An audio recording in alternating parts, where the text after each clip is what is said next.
Hi, everyone. For everyone just joining us, this is the extended Q&A session with Niassa Lion Project. We're just waiting for Colleen to make her way over here. So we'll get started in just a second. Thanks for being here.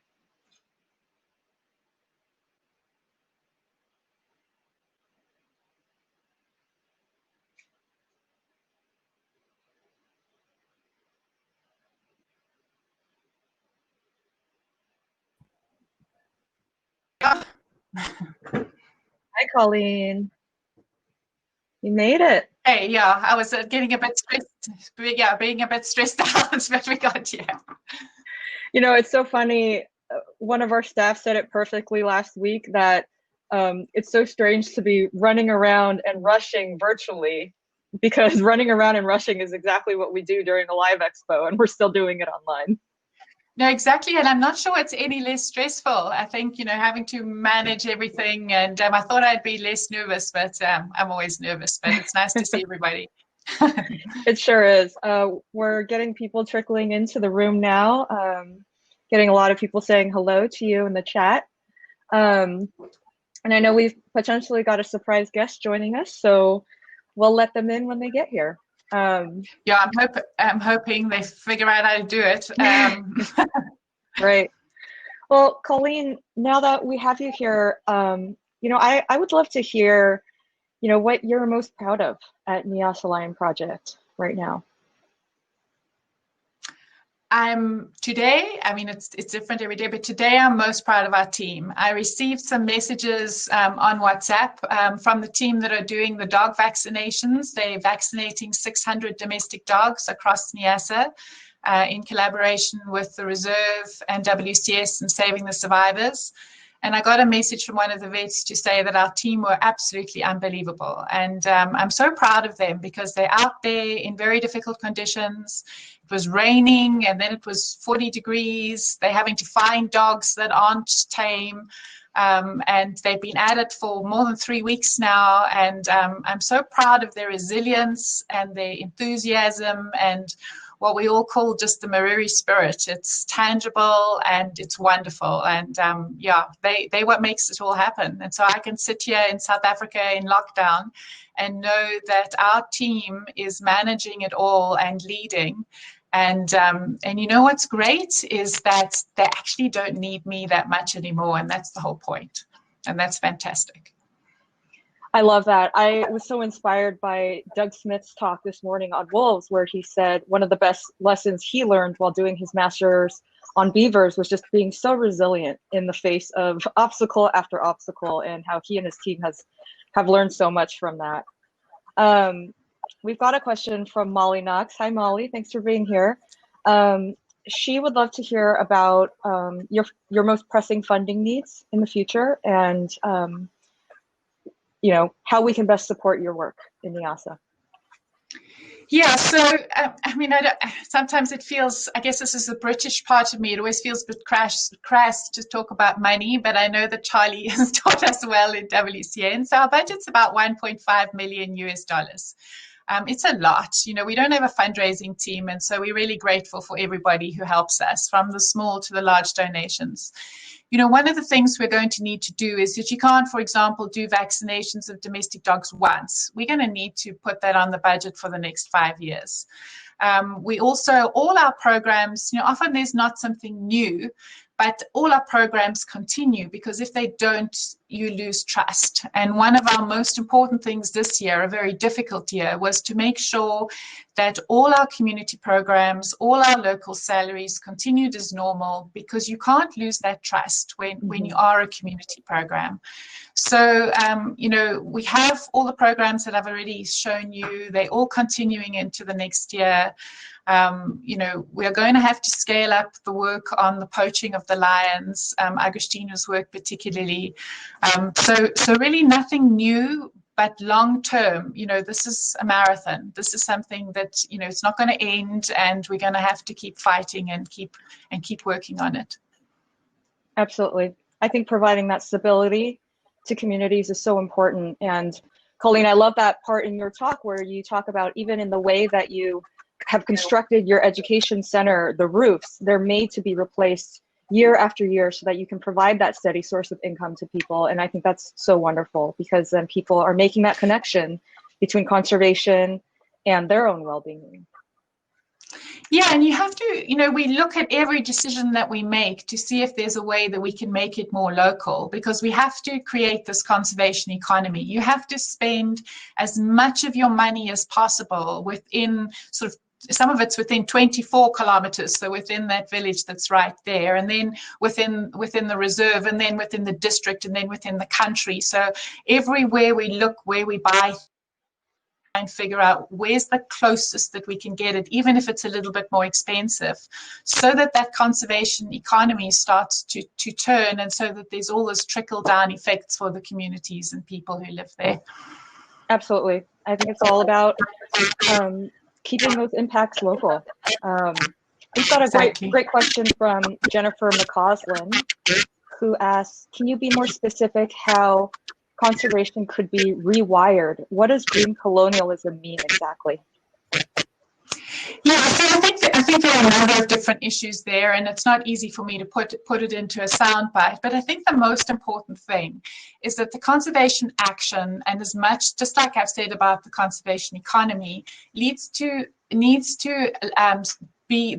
need to be made as close as possible to the area in which you work.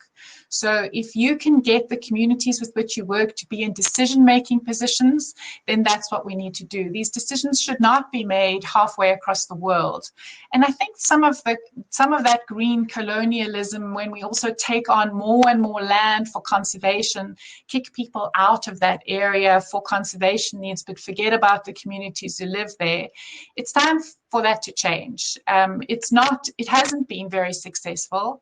And if we are going to move forward for the next 50 years and have lions and have all these wonderful landscapes, then we need to get it as local as possible. And it worries me that we talk about community conservation, but what we're talking about really is just giving benefits. We're not talking about decision making. That decision making has to go up to the top levels, and it has to be local.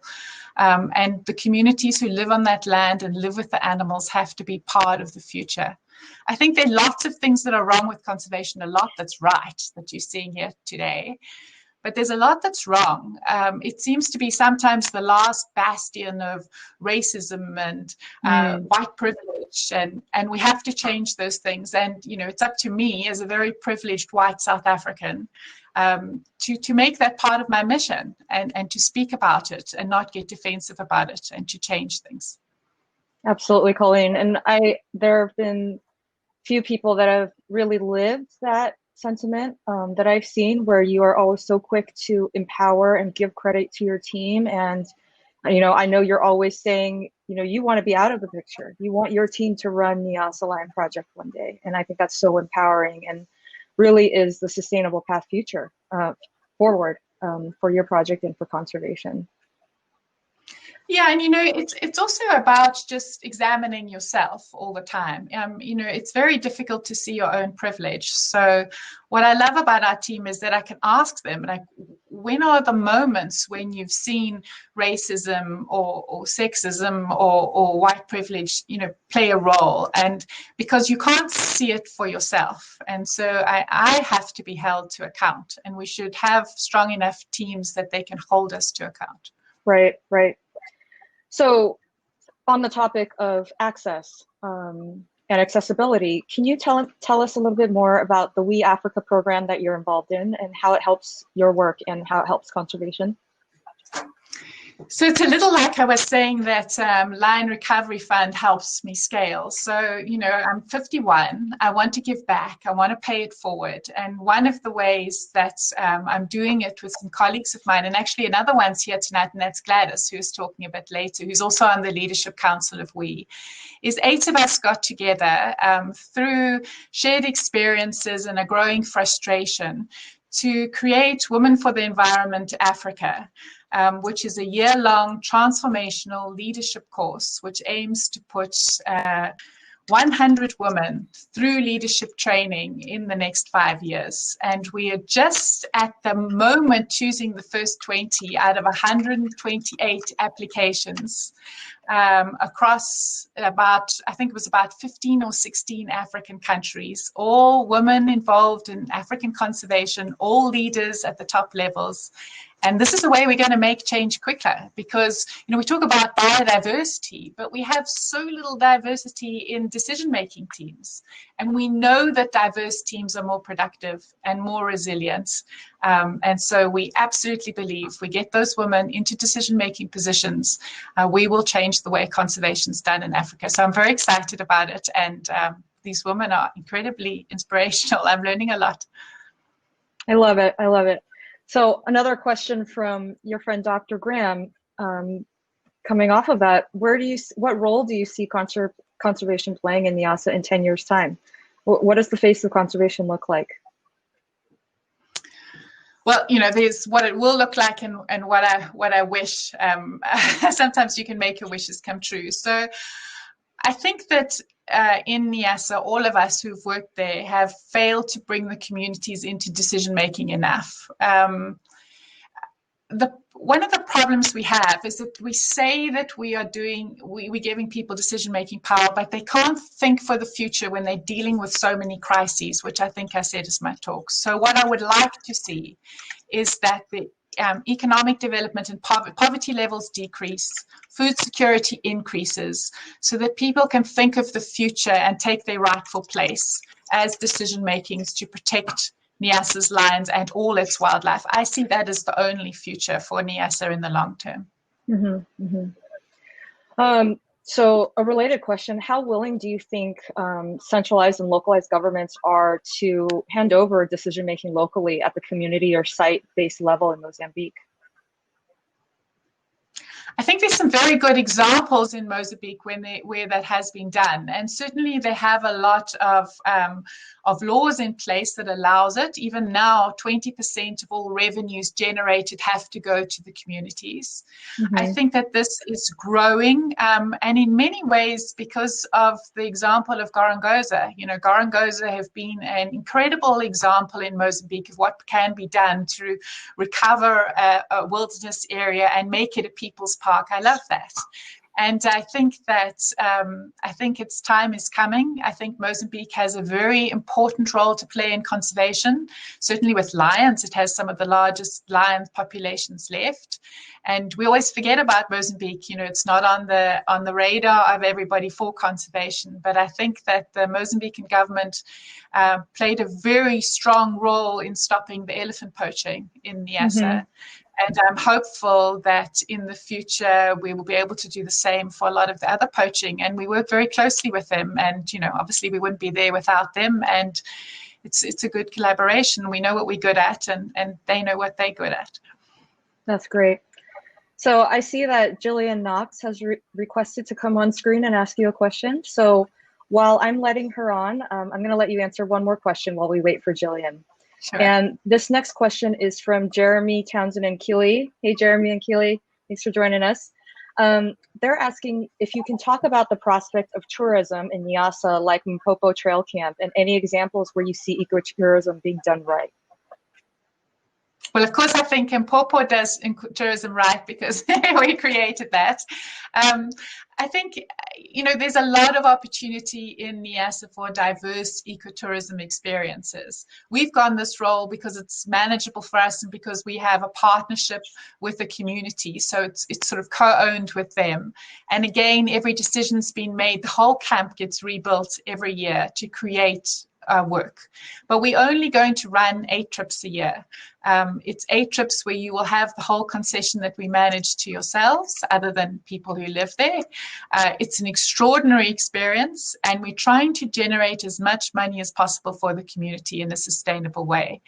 I'm hopeful that other ecotourism opportunities will come up in future. There's Chiolezi Conservancy, which is managed in partnership with FFI just to the north of us, and Luweri Conservancy that's just across the river. And our major risk at the moment is the uncertainty and insecurity in northern Mozambique around the coastal area. That's going to have to settle down before visitors feel confident coming in. And that's our major risk right now. Mm-hmm. Yeah, it's really all interconnected, isn't it? Um, Yeah. we've got a kind of related question from Justin Burkhoff, who asks, what are the lessons learned from Gorongosa that can be applied to other parts of Mozambique and other countries in Africa? Well, I think the most important lesson is that recovery is possible. I think that is why Gorongosa is such a hopeful sort of beacon in, it was so denuded. And when I look at how many thousands of animals have come back, the way that they have reintroduced African wild dogs and have nearly 100 wild dogs there now. The lions have recovered under Paula Booley and Rui, who have been the Lion Project there. And at every level, there are two things. At every level, they've included women, local women, into the positions of science and all their opportunities. And they've also had really clever development programs like their coffee from, which is saving the forest on Mount Gorongosa. So I think there are many lessons there. And, I think the other thing is that none of us work in isolation. I know the Gorongosa team, we collaborate, we share ideas, and that's how we all learn. Mm-hmm. I love it. Colleen, one of the things I love the most about your program is how holistic it is, not just in your strategies, but also in the wildlife that you serve. You actually founded your organization as Niassa Carnivore Project.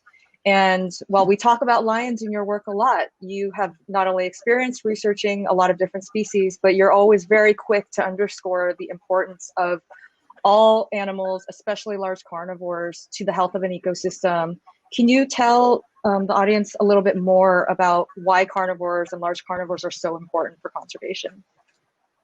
Yeah, I can. And I also I know Thomas Burawati is watching, and he's always harassing me to take notice. He's our operations manager, but to take notice of the small things, that it's not just the hairy lions and it's not just the elephants. And so he does a lot of biodiversity, particularly on reptiles and frogs. And I think that's a perfect example, is that lions are a symbol of a landscape. And that I really am not interested, and I get a little bit of flack for this, but I'm really not interested in saving lions without their landscape. To me, that isn't a lion. We need these large African landscapes with all their components in them, and that no one species, whether it is a frog or a lion, is more important than the other. The great thing about lions is that because of their large range requirements and because they are top of the sort of food chain there, is that when you protect them, you can know that many of the other species are protected as well. That doesn't always work because there's sometimes very specific threats to some other species.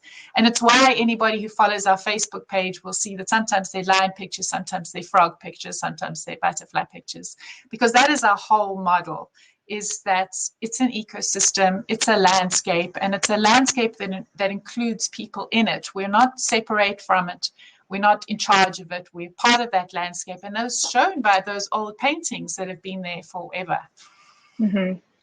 Yeah, and I always love how you describe yourself as just a temporary steward of the area that you work in. So where will you be 5, 10, 15 years from now when you've handed this back to your community and your team? I have no idea, and I know that Keith, who was hoping to join us, and I know he's been battling to get online. And Keith and I have absolute faith in our ability to take on new challenges. Who knew that Keith doing filming of honey badgers and me doing my PhD would have led us to Niassa, where we've spent the last 18 years. This is a journey. We're learning a lot along the way, and we will really go wherever we can be useful. Niassa will always be part of our heart and part of our work, because we're not going to abandon it. It's not, we'll just move on to a board and our team will move into director positions. It's my children's home. They've grown up there their whole lives. And so Niassa is always part of us. But I hope that we can make other contributions, whether that's through We Africa or other contributions where we can share what we've learned. But I think it's good for people to move out the way. I don't like it when people don't move out the way. I think that's important too. Right. Yeah, and it is your home. I love seeing the pictures of you and your family, walking around barefoot in camp and seeing the treehouse where you all sleep in. It's just remarkable that you guys have made that your home for so long. We've got another question from Jeremy and Keely, who were asking about an update on the basketball program. And before you answer that, can you also share with anyone that wasn't here last year, just a quick synopsis of that program? So our basketball program, or Joy of Life, it's called Joy of Life Niassa, is a wonderful example of a collaboration. We collaborate with Saranga, who leads Still Standing, which is like a social activism program. Saranga is Mozambican. It started 5 years ago, where he comes in with his team and uses basketball to share messages of good citizenship, conservation, health, and education. And it's grown. It has been, I think, in 11 different villages in Niassa now. We had to stop it for this year because of COVID. But actually, our relationship is so sort of strong, and also Saranga is such an excellent role model that he's up there helping vaccinate dogs at the moment. He asked if he could help, and Saranga's so great. Children adore Saranga. He's very charismatic, and he is a very strong role model for them. So he's gone up there to encourage the communities to bring their dogs in. And it's a program that really, by doing something that's fun, like basketball, which the children don't often get an opportunity to do sports at school, it's been an incredible opportunity to be able to get messages across, like early marriage for girls, as well as clean water and conservation. And now he includes dance, and he wants to include some art as well. So Saranga's great. He's still very much connected to us and our team, and it's a collaboration we are deeply grateful for. That's fantastic. Carl, can you tell us a little bit more about some of the community programs that you touched on just briefly in your presentation? Your honey program, your alternative protein program? Yeah, so we see these as household level livelihoods programs. The whole point is to generate some income for a household so that they can increase their food security and have a little money. So it's like a basic income grant, but through an alternative livelihood. And they're run by our community manager Bemvindu and his team. And they really are amazing and doing very well. The honey program, I think we had about 300 bottles of honey that we have bottled this year. So we give out beehives, and then the hives, once they have honey, they pay back their loan of the beehive, and we market the honey for them as elephant-friendly honey with a label, and all the money goes back to the person who owns the beehive. That's doing really well. We also have a craft called Grupo Kushirika who've battled this year, but have been making masks and doing some larger art programs, who make beautiful products from abandoned flip-flops to embroidery to basketware, which we sell to tourists and in other places. We have conservation agriculture as well. Bemvindu is also very involved in selling sesame seeds, which is a cash crop that's very important for communities, recovering fields. And then one of the most important ones is our small livestock breeding program. There are no cattle in Niassa, so which is great because it means the conflict with lions is less than Iwaso, for example, deals with. But we have a program where we give a loan of rabbits, ducks, or chickens, and then they pay back that loan and with other animals that we seed communities, and then they could use those livestock to sell or to eat themselves, which helps with the bushmeat issue. So you need lots of diverse programs. They're going very well. It helps connect us to the community needs. Right. And you have so many programs like that engage people and generate alternative incomes and really help people connect directly make that connection between conservation and their own livelihood. I know in conservation, we're often quick to talk about the activities that we're doing day after day, but the ultimate goal is to make progress for conservation and to meet these macro goals of long-term survival. You've been in Niassa for almost 20 years now. Can you talk a little bit about some of the big picture successes you've seen in Niassa? Well, I think it's a challenge. So, of course, one of the non-successes, and I like to call it a failure because I think it's just a process, is that the lion population is actually declining, and we need to own that. Our job at the moment is to see where we can stabilize it with a growing human population, and hopefully we can. The successes are things like we don't have lion attacks in Niassa anymore, or they're very rare, and there's nothing that destroys a community's connection to conservation quicker than an attack by a carnivore. So that is a success, and it was done, as I said in the presentation, purely by using solutions that were already there, just reminding people about it. I think our community conservation partnership with Mbamba Village of 2,000 people is a success. It gives me so much joy when I'm in L5 South now to see all the animals that are there, because I can see the difference from 18 years ago. And I can see that people are talking about it, our animals and our land festival. And I can see the potential when we get tourism running properly for that community to really see a future from wildlife. So those are the major successes. The problem we have is that every time we have a success, then we get another threat. So, we had it all under control, and then illegal mining came, and then the bone trade, and now the sort of the insecurity. And so, but we keep learning. Right. It's all about adapting. Exactly. So I know bushmeat has been a challenge sometimes in your area, bushmeat poaching. We've got a question from Gabby Fleury, who is asking whether there's a cultural aspect to eating bushmeat and whether it's preferred or if other sources of protein are available, or is it just the only available source of protein? Yeah, hi Gabby, it's good to see you here. So Agostino's work, and he's doing surveys at the moment, which is why he's not here. But Agostino's work showed that there's no particular specific health benefit from bushmeat, which we're lucky about, or cultural benefit. It's pure economics. Bushmeat is cheaper than domestic livestock. So that's what we've got to swing around. So to buy a portion of bushmeat is cheaper than buying a chicken, because the chickens are dying of Newcastle's disease and because there's so little domestic livestock there. So the other really important, people often ask us, why do we measure fish, which I didn't mention in my presentation, but we also measure fish and we try and look after the river, because fish from the Lugenda River are the most important protein source. People are eating fish 4 or 5 times a week.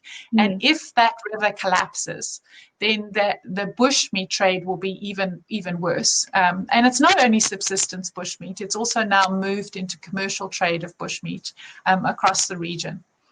Right. So in our last few minutes here, Colleen, you're always so great about describing the big picture of why you do what you do. And Niassa is such a vast landscape, and you're working on so many different species for a long-term result. How can people, what is a really concrete way that people can help your work from so far away? How can they engage with you? How can they support your work and show your success? Yeah, and I will get to the specifics of it, but one thing that I really feel very strongly about is this need to take conservation out of being like this niche activity and the sort of greeny activity that I do or our team do. We have to make conservation everybody's business. So wherever you're sitting, you're doing conservation. If you look at your consumption, if you think about how you're interacting with the natural world around you. We do need support in Niassa, and obviously most of the time we need donations to be able to keep going. But I think there's a much bigger story here, and the much bigger story is how we change our lives to protect this earth that we're on here. And we have to stop making conservation, everybody thinking that conservation is conservation biology. It isn't. It's politics and economics and art and drama and Everything is Mm-hmm. involved. So I always tell people, do what you're good at. Think about what you're doing right now. Think about how you can use that to create a more sustainable future, so that we can all move forward together, because we can't save these places alone. We can't, and it's got to the point now where we need everybody, and we need everybody to help do that. And I think we can. I think we can all do it together. Absolutely, Colleen. That was one of the most striking things from our expo last week when we talked to Polar Bears International, and Yeah. they really emphasized that we are all playing a role in the future of polar bears in mitigating climate change. Every single person has something they can do in their everyday lives. And, that's very much the motto of WCN here, which is every single person can make a difference, no matter who you are, where you are. We've all got our role to play. So thank you for that. Exactly. But I won't let you go without plugging your program. So thank you for joining us. And I invite you all to all support Colleen's work. We've pinned a link in the chat there to donate to Niassa Lion Project. And please visit her booth to learn more about how you can engage and support her wonderful work. Colleen, thank you so much for being with us today, and thank you for all the work that you and your team are doing for Lions. And thank you to WCN. We cannot express our thanks enough for what you've done over the years. And we would never have grown to the place we are without you. So I'm deeply grateful to you and everybody out there, because that's what makes it possible. Thank you. Thanks, everyone. Thanks. Bye. Okay.